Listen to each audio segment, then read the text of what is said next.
I now realize that while your company may have many, many advantages, right? In the mind of a customer, there's probably like the one best advantage. And by finding that, to me, that unlocked the key to basically the growth for the rest of the time that I own that company. Welcome to Side Hustle Hero, the show that is laser focused to inspire you to take action to start or to scale your side hustle income streams. I'm your host, Joan Posivy, author of The Way Success Works. So how did he find that one best advantage that was key to his company's growth to seven figures? It's a methodology that today's guest, Chuck Temple, describes, and one that any of us can apply. He also shares a cheap way to do massive market research and testing and the challenges of exponential growth. Chuck takes us through his journey from always broke college student to starting a business while living on a couch and growing it into one of the largest media transfer companies. By the time he sold, they had 4 stores in 2 states with 27 full-time employees. Not bad for a guy who didn't have a clue about starting, growing, or running a business. But now, with experience in rapid growth in more than one business with annual revenues of 7 figures, I guess I should have known better than to think that we could fit all that I wanted to ask him into one episode. So, welcome to part 1. Part 1 of my conversation with the author of Startup to Sold, Chuck Temple. Welcome, Chuck. Thank you very much for having me. Well, as the founder of not 1, not 2, but 3 multi-billion-dollar companies, there's so much I want to ask you about.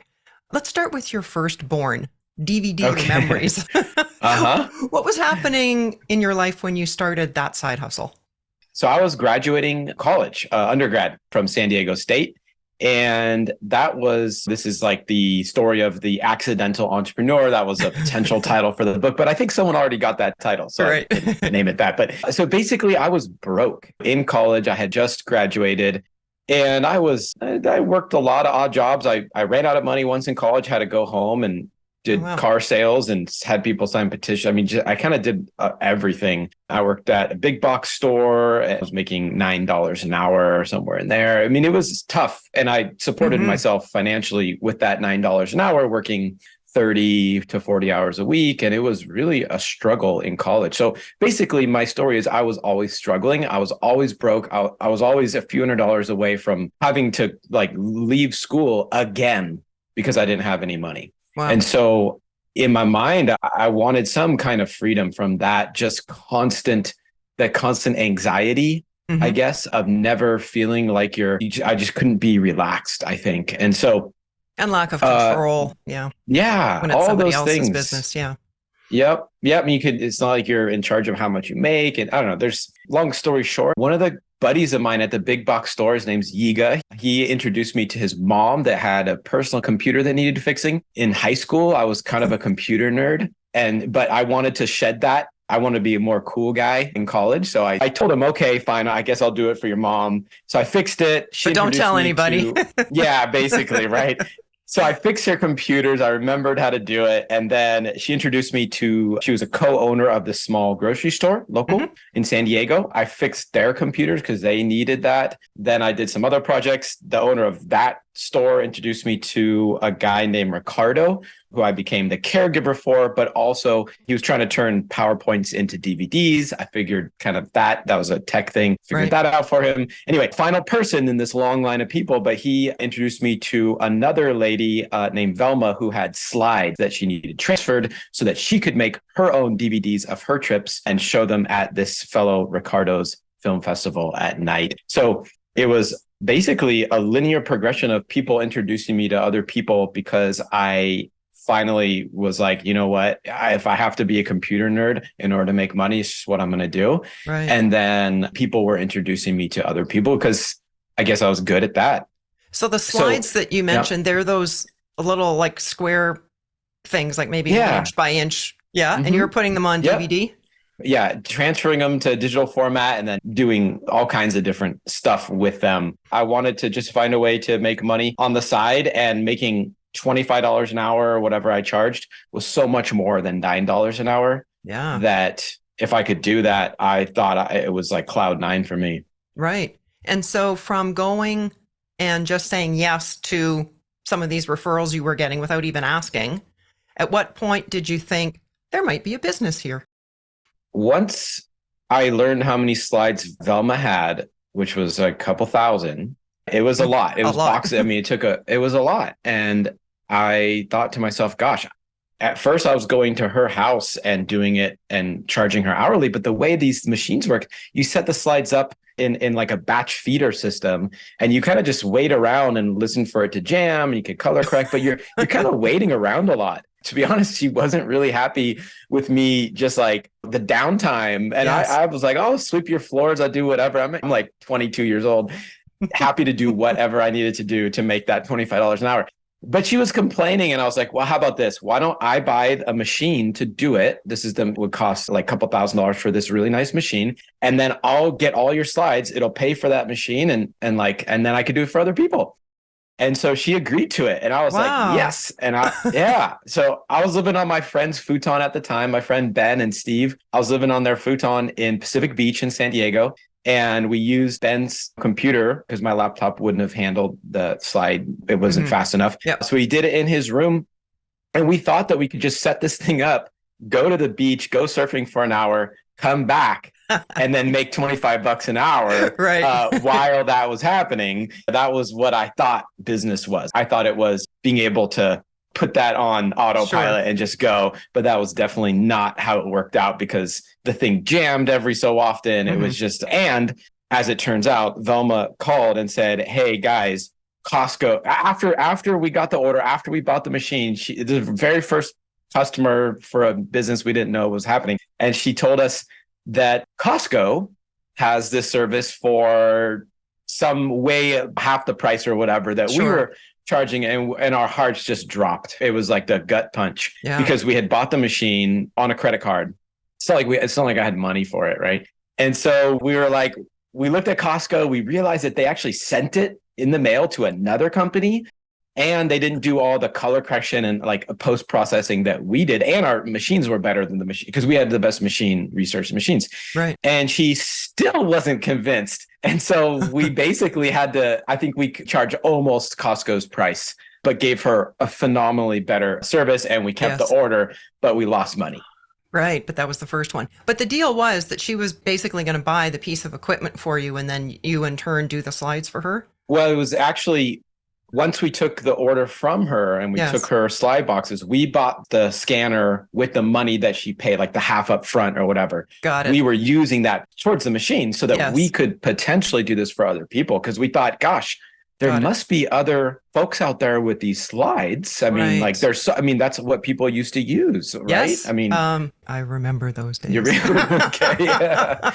Yes. So then, I get it. So then she calls you and says, hey, I can get it done at Costco for like lower than you. Okay. So and that was our first customer. Yeah, you wonderful. Do it anyway. It was wonderful. It's like I think that's just how business. It's like that's my introduction to. I never had a business class or anything, but that was my introduction. Was like, as soon as you think you got it going, something goes wrong. So much for putting it on auto and going sailing. So your introduction to business, you got that first sale. Now you're in a loss position. Yep. What was the thinking at that point then?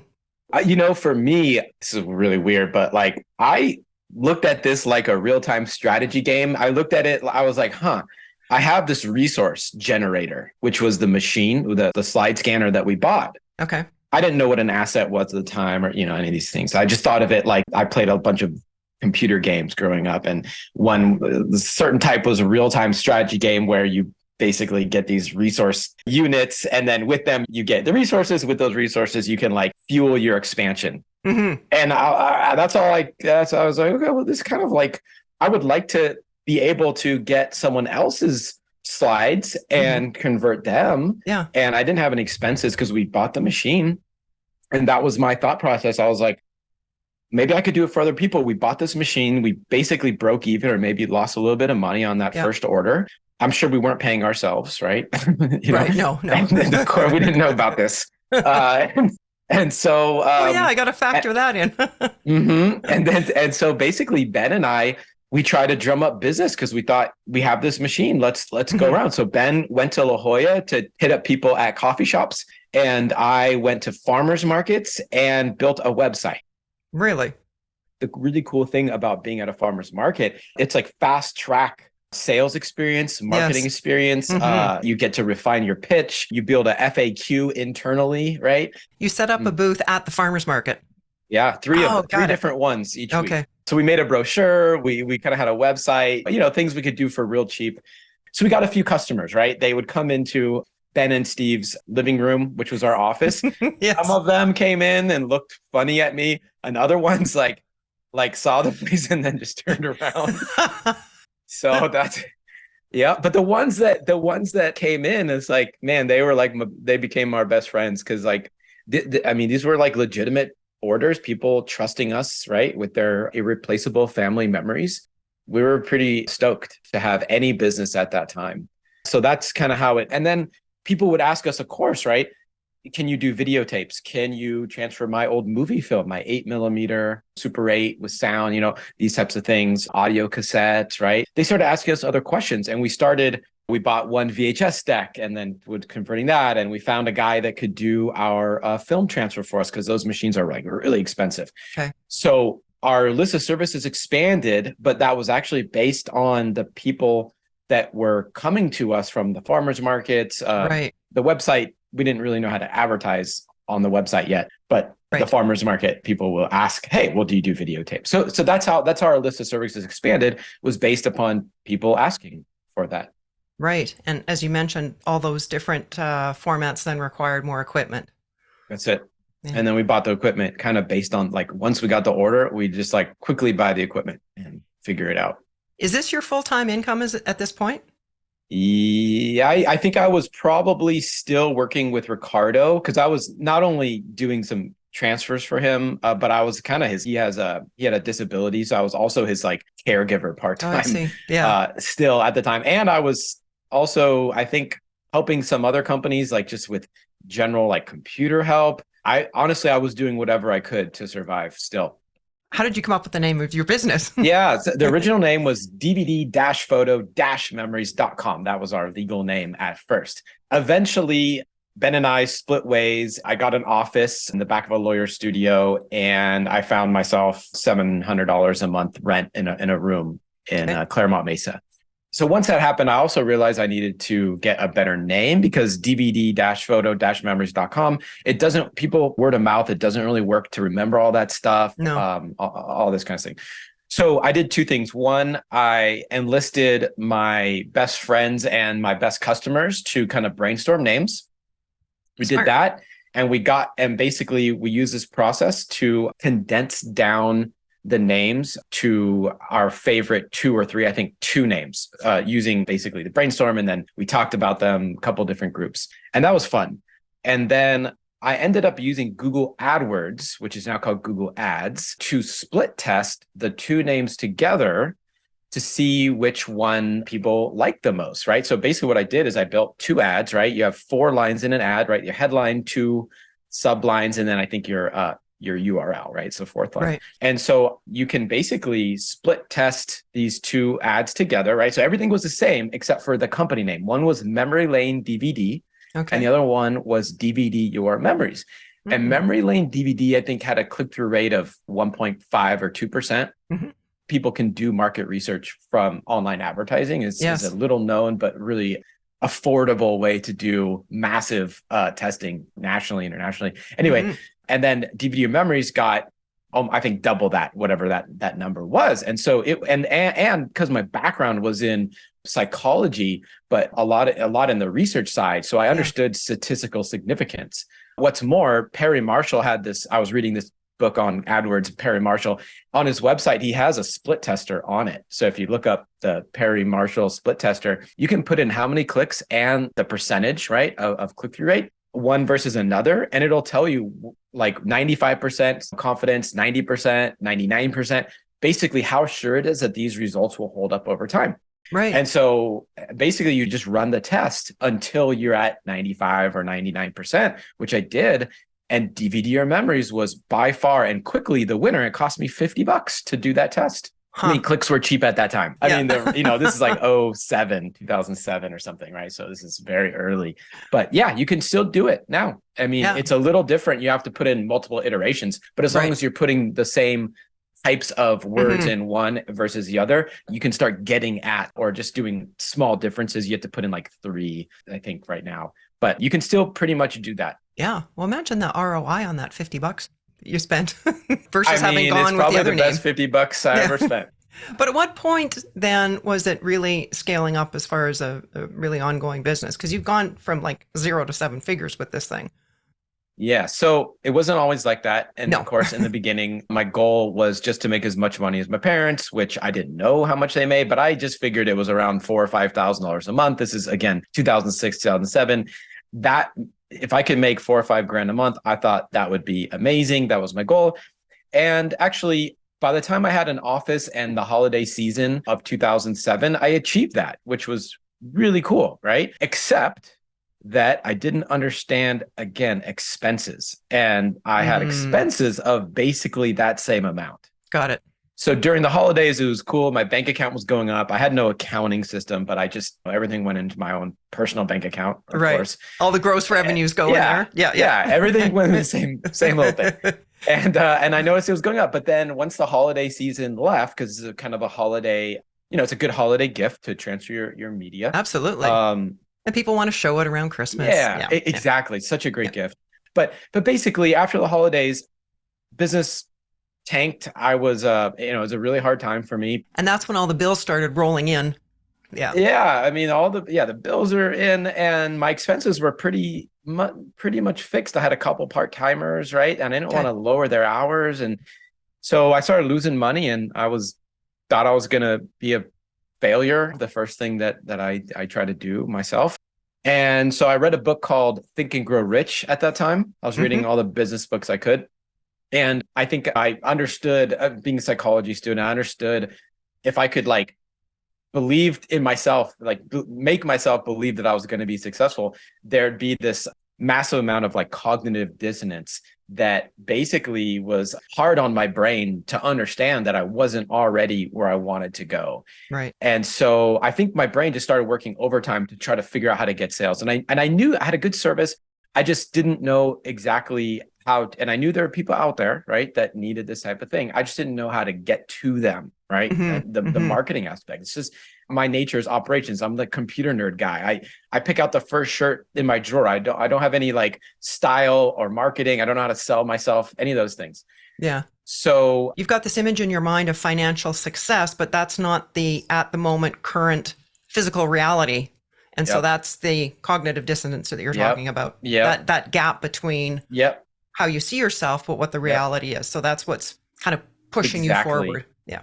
Yeah. Something happened in my brain. I mean, this is the first couple chapters of that book, right? I stopped reading after I got that one point. So again, back to Google AdWords or ads now, right? I mean, I'm doing everything. I'm at farmers markets. I'm doing ads, small newspaper, just whatever I could do. You're scrambling. But I'm scrambling. Yeah. And I'm What happened was I kept split testing my ads, just like I split tested my names, but I'm split testing my ads, and my ads are some competitive advantage because I'm also reading every business book that I can find, right? And I'm talking about, we have 100-year archival DVDs, and we customize your cases, and we thought all these things and we have a compatibility guarantee. We have all these things that we thought other people didn't have, and it's true. But I just try to always get ad that worked better, right? Because as our click-through rate goes up and as we find things, right, then we get more business. So one day I thought, well, here's one to try. And I said, don't send your precious memories by mail.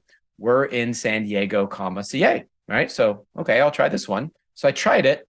Overnight, our click-through rate doubled.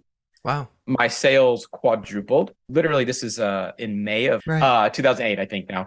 And basically the business went from 4,000, 5,000, which is break even, right? And I'm stealing, food from my roommates at this time, to 16,000, 18,000, whatever it was, within a couple weeks time. Really? And I was like, holy crap, what's going on? And I realized that when I'm advertising on Google Ads, my competition isn't local companies. My competition is actually just who shows up in Google, within the ad space. At the time, it was the top and then the sidebar. Now I think it's just the top. And because the local competitors weren't advertising at that time, and we said, don't send your memories by mail. And in people's minds, they're like, oh, shoot, if I do send my memories by mail, they can get lost because things obviously get lost in the mail, right? And those are irreplaceable. And they're irreplaceable, right? And again, like I didn't think that was an advantage. It was just part of the business. And, you could geo-target, local San Diego County. And that's what I was doing. Yeah. So that was it. And that became, and this is why I now realize that while your company may have many, many advantages, right? In the mind of a customer, there's probably like the one best advantage to them. And by finding that, to me, that unlocked the key to basically the growth for the rest of the time that I owned that company. Wow. And so that shift then was, instead of customers mailing it in, they could physically drop them off at your location, or did you have a pickup service? We were in the back of a lawyer's office at that time. Perfect. We were sharing that space. Right. Yeah. Your USP then was that assurance. Yeah. We're local. We're local, and you can meet the tech. I mean, it became more things, right? But yeah, you can meet the tech that's going to work on your order, which probably me at the time. Right. And you don't have to mail it. And that was it. I mean, they didn't care that I was in the back of a lawyer's studio hallway, and my office was a hallway in the back of a lawyer's office. They didn't care. They just didn't want to mail it. That was enough. And I didn't realize it, but then that's what happened. As a customer, to me, that would be actually added security, because chances are, you're the guy that's doing it. This isn't going to be shipped somewhere else. So that gives me another level of confidence. Yep. That year, we doubled again into August, and then we doubled again in November. And that was partially due, I think, to the fires, actually. There was a big fire that went through San Diego County at that time. Right. And people would take first their kids, of course, right? And then second, their pets. And then the third thing they took were their photo albums. Photos, right. Yes. And so literally a lot of our business that holiday season was people, they had their photo albums and their videotapes in their trunk for months after that fire, because they knew they needed to do something. They just needed to figure out, they were still probably repairing their houses and stuff. But one out of every 5 people in San Diego County was displaced during that fire season. It was kind of crazy. And since everybody in the community knew about what was going on as well, they thought, wow, we really dodged that bullet. Let's get our photos protected just in case. Yeah. Yep. Yeah. So that was our year of massive growth. And there's only one thing worse, I think, than having no business, and that is having ridiculously too much business. Yeah. Did you have to buy like more machines, or just so fast? I mean, especially for a business where you're reliant on humans, right? To do the transferring, going from 2 part-timers in the back of an office to getting a 1,600 square foot office and having 4 to 5 full-timers besides myself, taking those orders. I mean, doing just hiring, training, just realizing how to do my own accounting and setting that stuff up. Sometimes I would be taking orders from the moment I got in till 3 p.m. There'd be a line down the hallway of the new office that we got, and problems with employees. And that's a good point, because on the surface, somebody could think, oh man, like they're doubling and tripling the revenues. Well, that's great. But like, think about that for a minute, what that actually means in the day-to-day operations of the company and the learning curve. It's so hard. If you've never done it, it's so hard to go from you basically running something yourself, which you can do, right? Being a technician, to becoming a manager, to becoming an entrepreneur, to becoming, while you're also being a technician, right? While you're not sleeping. So in the midst of that, is that when you decided to sell? No. Yeah. So this was, I should have probably. That year, the big problem was training and systems and how to, I think a lot of side hustles, small businesses, the big hurdle that they find is once they first start growing and they have to basically start working, what do they say? Instead of in the business all the time, but starting to work on the business. Yeah. If they want it to flourish and continue. And so I learned about building systems through this book called The E-Myth, which is I think one of my favorite kind of small business books. And so after the holidays, we messed up a lot. We actually lost one person's like, a videotape or something. And that was the biggest, that's like the ultimate sin, right? For media transfer industry is like you lose something before you transferred it. And so basically the whole next 4 months of the next year, I worked on building the company, building the systems that ran the company, because we're dealing with thousands and thousands of all different types of media. And there's just so much that can go wrong that we had to build the systems to run the company. And at this point, are people still bringing it in only, or are you accepting mail order and just bringing it in? Just bringing it in. Okay. Yep. And just San Diego at that time. Yeah. So that happened, built the systems, and I got one of my best employees named Brian. He became the manager. So, and I went on a vacation for 2 weeks, and it was like the most wonderful thing ever is to go on a vacation, have the business make money, and have more money in the bank when I got back than when I left. It was like, that for me was like, okay, I got a taste of what like freedom can look like, and while you're still making dollars, and no problems really happened while I was gone. And ideally how it's supposed to work. Ideally, yes. Yes. They just like, it's like people don't realize how hard it is to get there, but you can get there. And once you're there, it's a really cool feeling to be able to step away. While I was gone, I decided, hey, this business, it's working now. It's working without me, which is also amazing. Yeah. Why don't we try to do it again?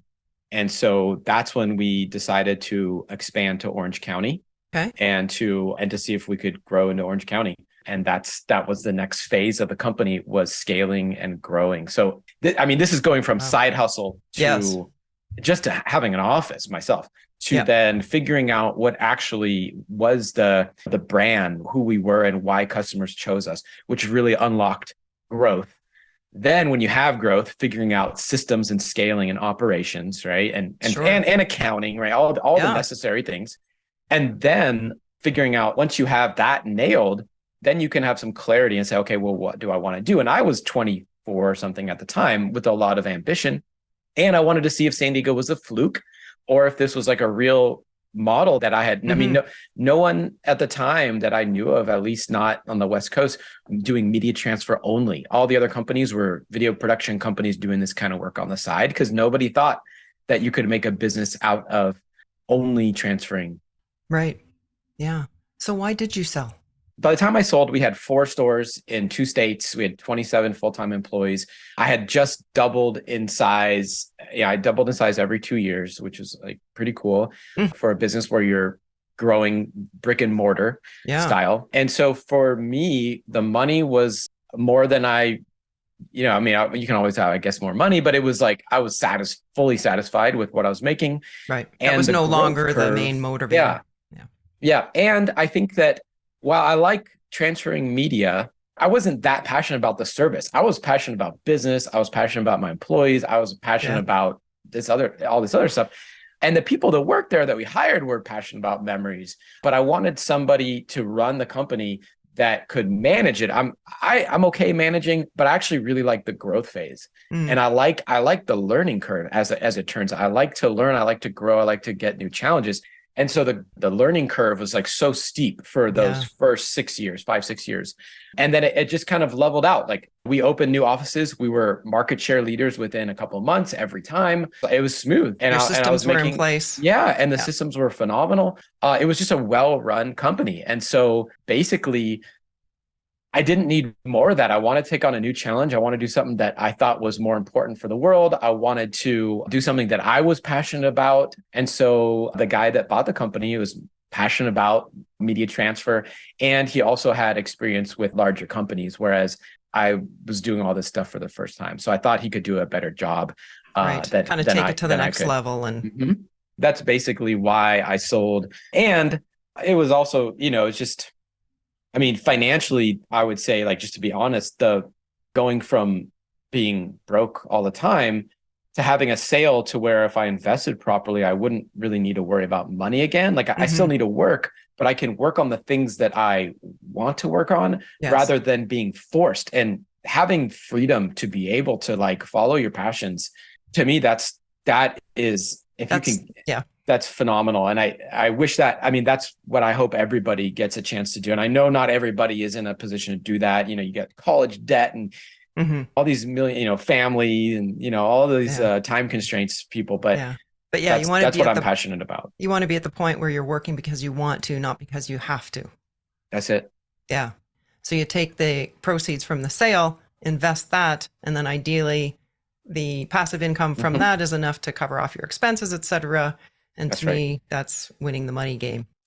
Yeah. And I think that's it. I mean, that's right. I mean, more and more money, they've done research, right? It's like after that, it's like your happiness doesn't necessarily go up. You only get more happy until you're at the level where you're like, you can sustain yourself with a good living. But then getting more and more statistically doesn't make people any happier. I was just trying to get to the point where I have enough. And once I had enough, then I can go and work on other parts of life. I loved how Chuck just kept putting one foot in front of the other, constantly moving into uncharted territory, having to deal with whatever new challenge and situation arose. There's a lot to be said for planning and preparation, but at some point, you gotta jump in and take action and launch. In part 2 of my interview with Chuck, he talks about the main indicator that you need to look for. That'll be the sign that you need to stop planning and start executing your plan. We'll also move on to another of Chuck's businesses. In 2019, along with a partner, he founded the Electric Scooter Guide, which became the world's leading resource within a year for the personal electric scooter market. Well, that's a wrap for today. You'll find links to Chuck's websites, as well as the show notes on our website, sidehustlehero.com. And I'd love to hear your feedback on the show, on the guests, how this podcast is helping you. What areas could we do better? Shoot me an email message to hello@joanposivy.com or by DM on Instagram @joanposivy. Thanks for listening, and hustle on.